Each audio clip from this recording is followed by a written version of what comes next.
Olá, está no ar mais um TRT das Gerais, um programa da Justiça do Trabalho de Minas que apresenta as novidades do TRT da Terceira Região. E hoje você confere. Quem chega atrasado à Justiça do Trabalho corre o risco de não participar da audiência. Central de Conciliação Itinerante percorre varas do trabalho no interior de Minas. O uso de drogas afeta a rotina nas empresas. E ainda, o trabalho dos cartunistas no quadro Profissão da Hora.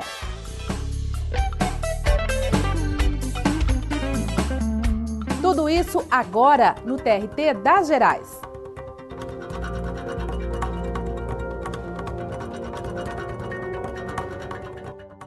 Toda audiência tem data e hora agendadas. A pontualidade dos envolvidos é fundamental para o andamento do processo. Quem chega atrasado pode perder a audiência. Veja na reportagem de Aline Dias.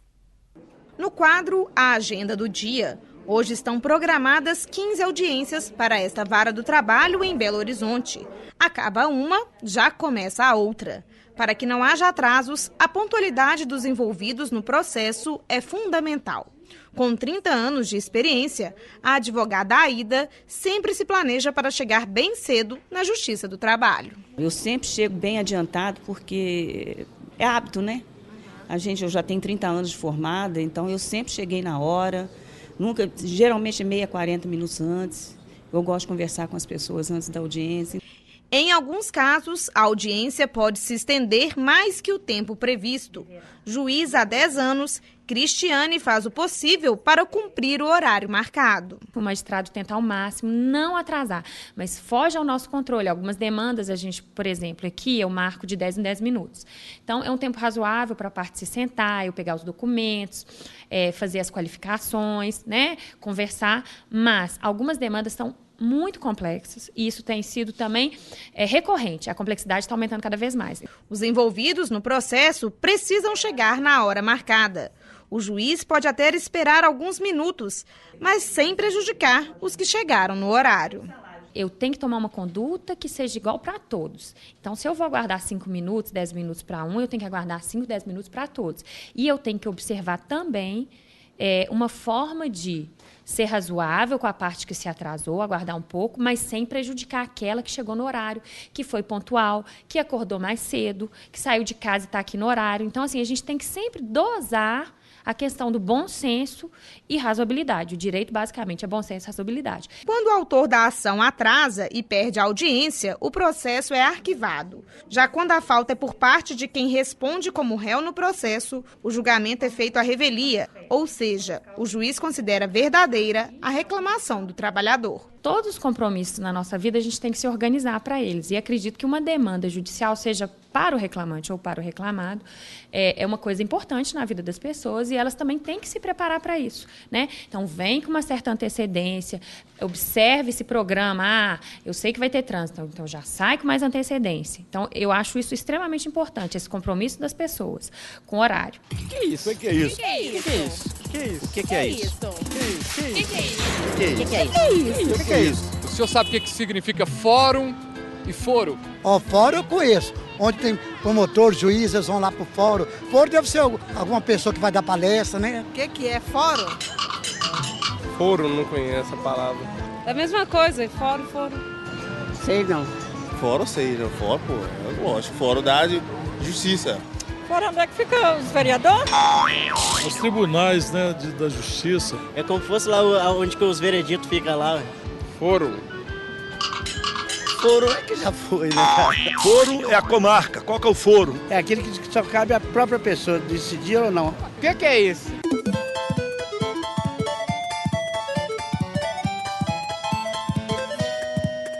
A palavra fórum vem do latim antigo e significa o local onde se reuniam os comerciantes e os edifícios públicos na cidade de Roma.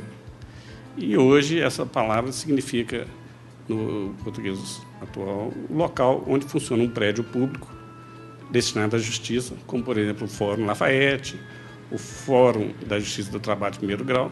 O foro é a palavra que atualmente faz a identificação de uma competência, de uma aptidão ou mesmo de proximidade. Nós temos o foro trabalhista, nós temos o foro civil ou o foro criminal. São exemplos de competências. Nós temos o foro de Belo Horizonte, para designar o local onde deverá ser julgado determinado processo, ou o foro de Contagem, que é um outro local. Então, nós podemos usar também a palavra foro para identificar os locais onde o processo deve ser julgado. O auxílio-doença é concedido pelo INSS ao trabalhador que fica doente por mais de 15 dias. Em Minas, um funcionário não teve o direito ao benefício por culpa do ex-patrão, que foi negligente em fornecer as informações à Previdência. Mas o TRT Mineiro condenou a empresa a pagar indenização ao trabalhador correspondente ao auxílio-doença e também por danos morais. Acompanhe o caso com Camila Cambraia. Imagine ter que se afastar do emprego para cuidar da saúde e, na hora de requerer o auxílio-doença, ter o benefício indeferido. Foi o que aconteceu com um trabalhador da cidade de Januária, no norte de Minas. É sobre esse assunto que eu converso com o juiz Milton Vasques Tibal de Almeida. Doutor, o que aconteceu nesse caso? Qual foi a decisão da Justiça do Trabalho Mineiro? Nada justifica a Previdência Social negar o auxílio-doença para o trabalhador ao argumento de que o empregador não deu baixa do contrato na carteira de trabalho. Ele tem um prejuízo duplo. Primeiro, enquanto a Previdência não defere o benefício, ele não pode se desvincular da atividade de trabalho. Segundo, quando a Previdência defere o benefício, vai receber apenas as parcelas dos últimos 5 anos. Portanto, quanto mais a Previdência protela, mais ela leva vantagem em detrimento do trabalhador. Então, certamente foi isso que ocorreu neste caso concreto que foi julgado. Não havia justificativa nenhuma para a Previdência indeferir o processamento de um simples auxílio-doença ao argumento de que a empresa teria se omitido a anotar a baixa de carteira de trabalho daquele trabalhador. Os acidentes de trabalho matam no Brasil cerca de 3.000 pessoas por ano. A maioria das vítimas tem entre 25 e 29 anos. Para conscientizar a sociedade sobre a importância de trabalhar de forma segura, o TRT Minas visitou escolas e também participou da ação global em Belo Horizonte. Emissão de documentos e atividades de lazer marcaram a 21ª edição da Ação Global, evento realizado no Barreiro, em Belo Horizonte, uma parceria do SESI com a TV Globo. Cerca de 30.000 pessoas circularam pelo espaço ao longo do dia e, desta vez, os visitantes puderam contar com um estande do TRT Minas. O SESI e o TRT têm feito um trabalho muito importante para manter, divulgar e disseminar a segurança no trabalho. Quem passou pelo local pôde aprender mais sobre segurança no ambiente profissional e recebeu uma cartilha com explicações sobre prevenção de acidentes. Tudo para lembrar a importância de voltar para casa com saúde depois da jornada de trabalho. O que nós queremos é que não existam ações relacionadas ao acidente de trabalho, ou seja, que ninguém machuque, que ninguém adoeça e que todas as pessoas saiam de casa para trabalhar e retornem só um pouco mais cansados, mas nunca acidentados ou doentes pelo trabalho. A solução para os acidentes de trabalho sempre será a prevenção. Em um ano são registrados mais de 700.000 acidentes de trabalho no Brasil, com quase 3.000 mortes. A informação é uma das formas de mudar essa realidade. Estudantes das cidades de Ibirité, Nova Lima e Itabirito também tiveram a oportunidade de assistir a palestras sobre proteção da saúde do trabalhador. A iniciativa do TRT de Minas marcou as comemorações do Dia Mundial de Prevenção de Acidentes do Trabalho. A noção da segurança, a noção da prevenção de acidentes de trabalho para essas pessoas que estão ainda na formação, da sua formação, ela tem um efeito bem maior, porque os alunos dessa faixa etária, eles são mais curiosos, eles são mais atentos a esse tipo de situação. Então eles levam para suas famílias, levam para sua comunidade, levam para sua escola, e isso que é importante, essa mensagem, porque esses aqui vão ser multiplicadores dos seus locais, dos seus ambientes familiares e no ambiente geral. Quem acompanhou a palestra aprovou a iniciativa.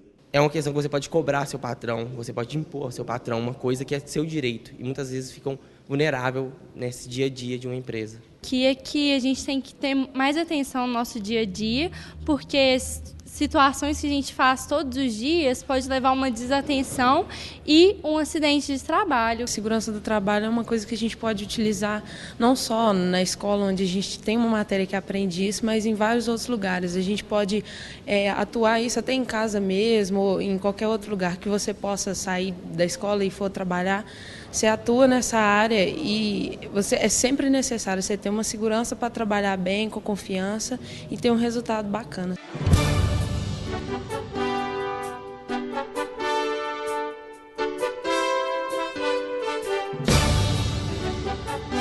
Rogério Vale Ferreira nasceu em Belo Horizonte. Ingressou na magistratura trabalhista em 1989 por concurso público. Foi promovido por merecimento em 1990 a presidente de Junta de Conciliação e Julgamento. Presidiu as juntas de Pouso Alegre, Congonhas, Itaúna, a 4ª, 15ª, 32ª e 37ª Varas do Trabalho de Belo Horizonte. Em 2010, foi promovido ao cargo de desembargador do TRT pelo critério de antiguidade.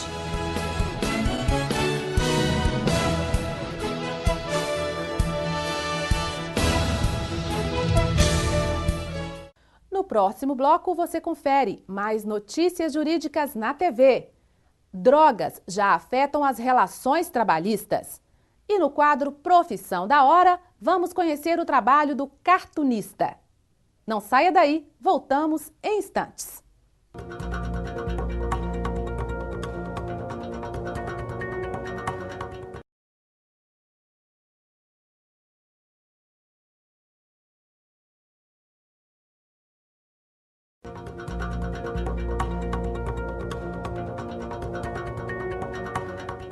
Estamos de volta com o TRT das Gerais. Veja agora as notícias jurídicas na TV com Margarida Lages.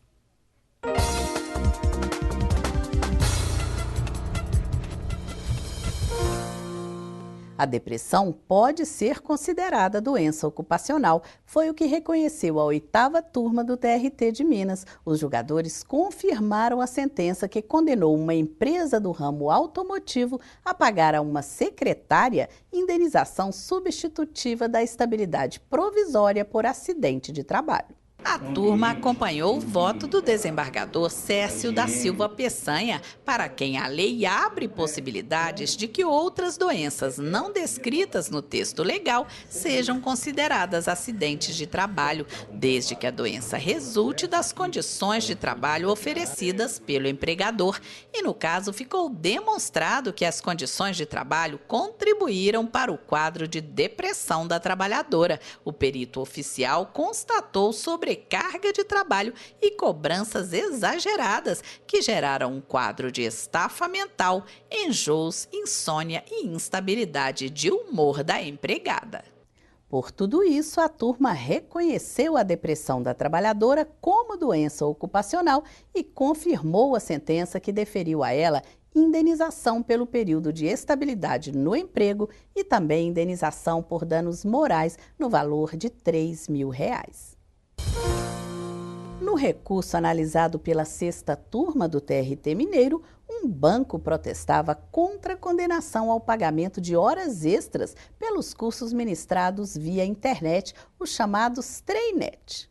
Segundo apurou o desembargador relator Jorge Berg de Mendonça, a participação em cursos de aprimoramento fornecidos pelo empregador via internet, fora do horário de trabalho, era obrigatória. E para o relator, esse aprimoramento leva a maior eficiência do trabalhador, o que beneficia a instituição, que passa a contar com mão de obra mais qualificada. Acompanhando esse entendimento, a turma confirmou a sentença que concedeu à bancária horas extras pela participação nos cursos virtuais promovidos pelo banco.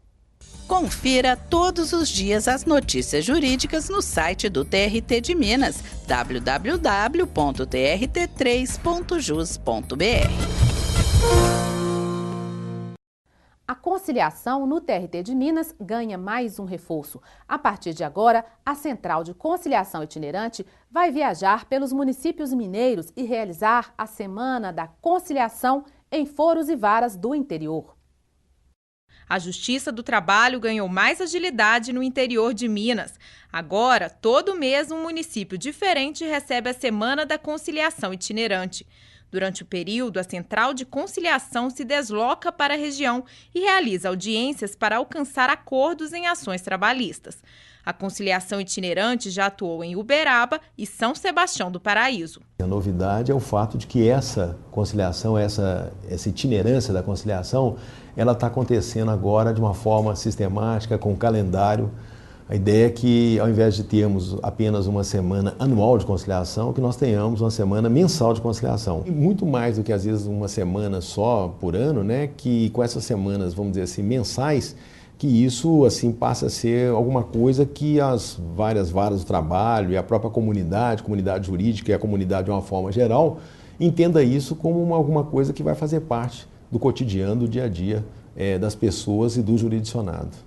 A escolha dos processos a serem incluídos na pauta de conciliação de cada local é definida pelos próprios foros e varas ou pela solicitação das partes. Nesta semana de conciliação, os processos, tanto em fase de conhecimento quanto em fase de execução, são apresentados à conciliação e a juíza, juntamente com a sua equipe, se esforça no sentido de convencer as partes a se comporem amigavelmente. Campanhas em defesa da conciliação são rotina na Justiça do Trabalho em todo o país.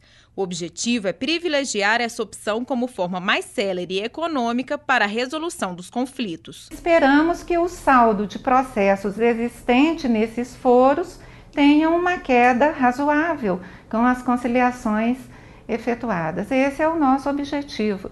E também, considerando que a conciliação é a forma ideal de solução dos conflitos, também solucionar dessa forma as lides pendentes. De acordo com a ONU, há 200 milhões de usuários de drogas em todo o mundo. Mas o que fazer quando o dependente está do seu lado, no mesmo ambiente de trabalho? As empresas podem ajudar o funcionário a largar o vício, mas na maioria das vezes o que vence é o preconceito. Perdi relacionamentos, eu perdi minha profissão, perdi contato com meus filhos muitas vezes, porque quando eu usava eu me afastava deles. Eu perdi financeiramente muito dinheiro, eu perdi muita autoestima, eu perdi muitas coisas. Assim começa o relato deste ex-capitão do Exército.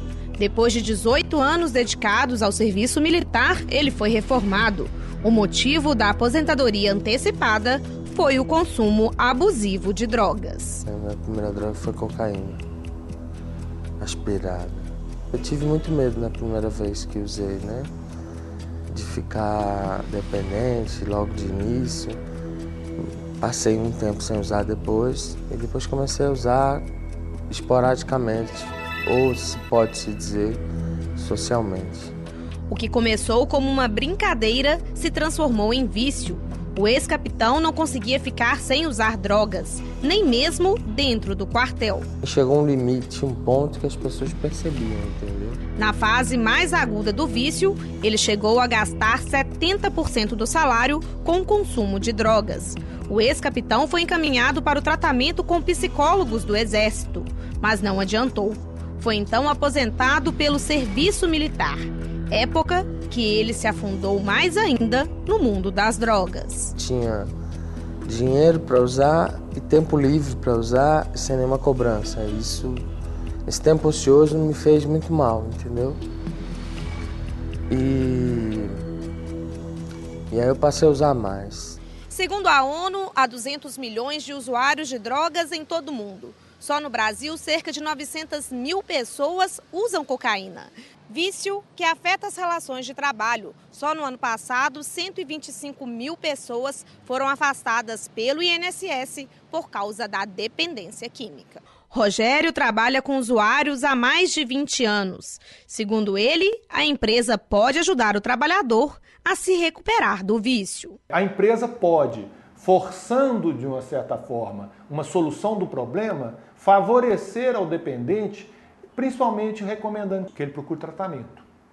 Nesse sentido, um paciente que não trabalhe, um paciente que tenha a mesma dependência, por uma pressão familiar, não venha a ingressar num tratamento. Por uma pressão da empresa, ele muitas vezes vem. Mas, em alguns casos, o dependente químico sofre com um preconceito ao invés de ajuda. Essa juíza julgou um processo que envolvia um usuário de crack. Para a julgadora, a empresa não poderia simplesmente dispensar o trabalhador e ignorar o estado de saúde dele. O dependente químico está doente.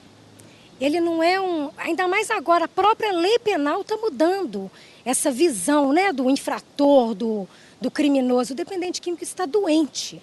E o Estado e a empresa, na sua função social, tem que dar essa abordagem e encaminhá-lo para um tratamento. E quando ele estiver pronto, saudável novamente, ele pode se reintegrar ao mercado de trabalho. É o que busca agora o ex-capitão do Exército.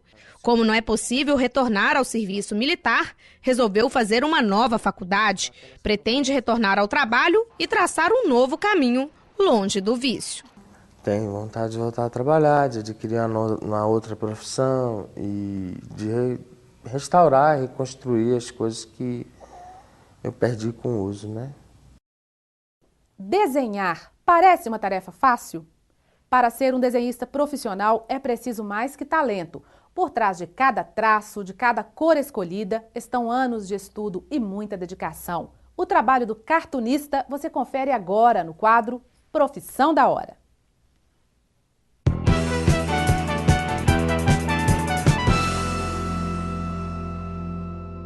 A história é de um super-herói, mas este não é um personagem qualquer. Sua marca registrada, uma bota na cabeça. O Botaman é um personagem que foi crescendo junto comigo. Então, no início ele era assim, um super-herói mais sério, não tinha superpoderes, nem tinha bota na cabeça. O Botaman era uma brincadeira do símbolo do personagem, né? O que tornou ele ser um personagem ser uma bota, uma coisa besta, que é uma coisa que eu pensei lá quando eu era mais novo.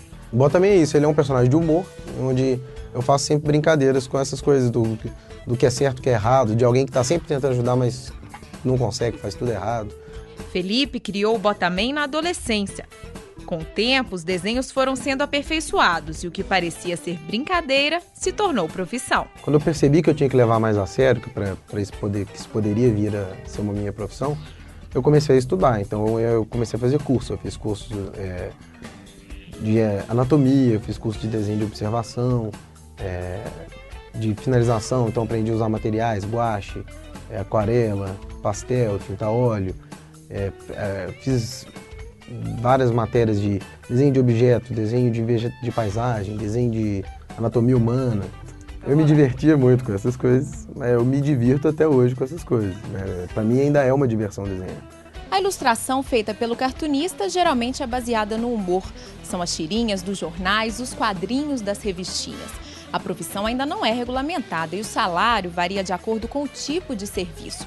Quem trabalha no ramo garante, para se destacar no mercado é preciso qualificação e, acima de tudo, criatividade.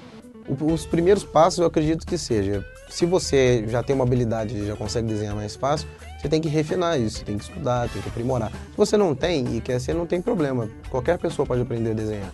Basta você investir um tempo, se dedicar, estudar, aprender mesmo.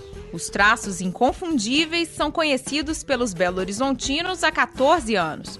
Os personagens são protagonistas das charges de um jornal de grande circulação na capital diariamente. Assuntos polêmicos, política e notícias de destaque aqui são tratados com irreverência. O desenho é a lápis, depois ganha um contorno. As cores vêm com a ajuda da tecnologia. Bastam apenas alguns minutos para que a história ganhe vida.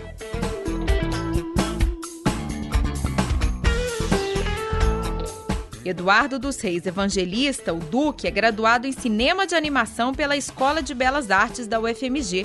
Mas o talento para o desenho o fez seguir um caminho diferente. Com o passar do tempo, eu conheci um cartunista chamado Lor, que na época, isso foi em 87, era um dos chargistas mais premiados no Brasil. Com ele eu fiz um estágio de um determinado tempo, uns 6 meses, foi quando eu descobri que aquilo que naturalmente eu fazia né, de brincadeira, aquilo era uma profissão para muitos, né, que era a charge e as caricaturas. Eu já estava estudando Belas Artes para formar em cinema, como eu de fato me formei. Eu fui convidado pelo próprio Lor, com quem eu tinha um contato na adolescência, voltei a ter um contato com ele há 10 anos depois, quando da inauguração do jornal O Tempo. Na época ele foi convidado para produzir algumas ilustrações e convidou 2 artistas para fazerem estágio no recém-inaugurado jornal. A união entre aptidão e técnica garantiu ao cartunista prêmios importantes dentro e fora do país. Hoje, Duque assina charges em 2 jornais da capital, além de revistas e sites. Ele também divulga os trabalhos de outros cartunistas em início de carreira. Duque explica que entrar nesse mercado nem sempre é fácil, mas aliados como a internet podem ajudar quem está começando. O cara que quer começar, quer ser um chargista, um quadrinista, ele não tem que se preocupar em entrar na grande imprensa, não. Até porque as redes sociais é um termômetro muito bom se o trabalho está sendo bem aceito ou não. Né? Então, eu acho que esse que é o termômetro até para ser contratado aí para migrar para um jornal, algum veículo, né?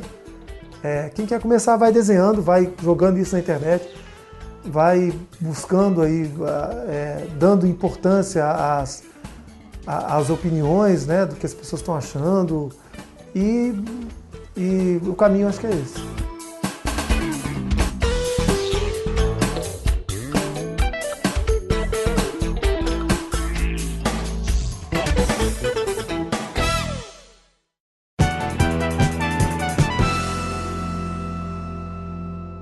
O TRT das Gerais fica por aqui. Assista a reprise deste programa às terças e quintas às 10 da noite, aqui mesmo na TV Justiça. Você também pode acessar nossa programação no site trt3.jus.br. Estamos também no YouTube, Facebook e no Twitter. Até a próxima semana!